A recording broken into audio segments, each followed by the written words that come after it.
How the rest of your squad are after the other night? Yeah, Lukaku is training with the team this morning. If the answer is positive, and we have, of course, one more session tomorrow. If the answer is positive, he's ready. But in this moment, I can only say that he trains with the team. I don't know his answer. Over the last couple of years, we've asked you about the significance of the derby. I think you've said it's just another big game. I'm just wondering, with the events of last season, one of the best performances coming back from 2-0 to 3-2, showed you how special this game can be. I don't think he's special because of what happened last season. He's special because he's a Manchester derby, and it means what it means. But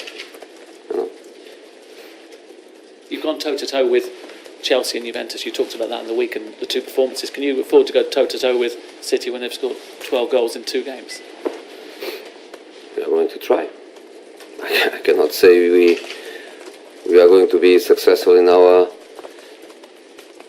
motivations, in our desire. But we played 2 difficult matches away against 2 very good teams, Chelsea and Juventus, and we managed to get good results.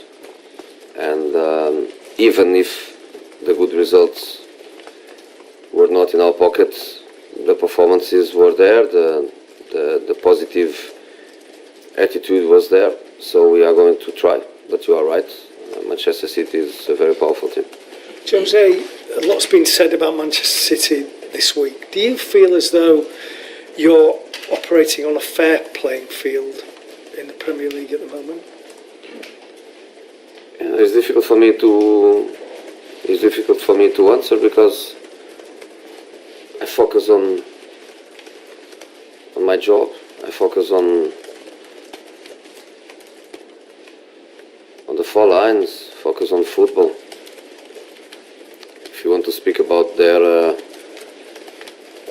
football potential, we can speak, and football potential starts with investment. After that, of course, there is the quality of the work and the quality of the organization, and I think that is untouchable. But what is behind, I cannot say. But in this moment, I have only to think about football, and to think about football is just to think as Manchester City, as a football team they are. Jose, last season you came back obviously to win and prevent City winning the league on that day. And this season comebacks have been a bit of a feature, particularly the last couple of games, obviously the Newcastle game as well.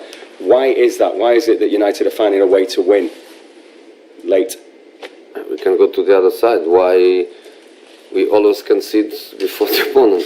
If you want to go in a positive way, it's easy to feel that we are not a team that gives up. We are a team that always find a way to fight back. Sometimes changing results, other times not.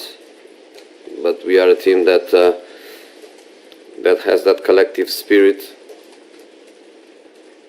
to fight back. But it's not always possible. So if we keep conceding goals before the opponent, will arrive the day where we cannot come back. So we have to make sure that we grow up, not just in our approach, because that I think is clear that the team is growing up, but we have to grow up also in our compactness and to start matches well, which I have to say against Juventus it happened. Against Juventus we conceded the goal minute 60 or something like that, and we had a good start. I would even say that in the first 15-20 minutes we were totally in control. Jose, if you beat Manchester City, the gap to them will be 6 points. Will that be the message to your players? Beat them, we're back in the title race, basically. If we drew is 9, and if we lose is 12. I don't think is the way to look at the match. I think we have to think just about the match. The match is difficult enough by being an isolated event. If you want to put that match into the context of where we are, where we can be, then becomes even more difficult. So I just want to play the match as an isolated event, difficult match against a very difficult team. But I don't think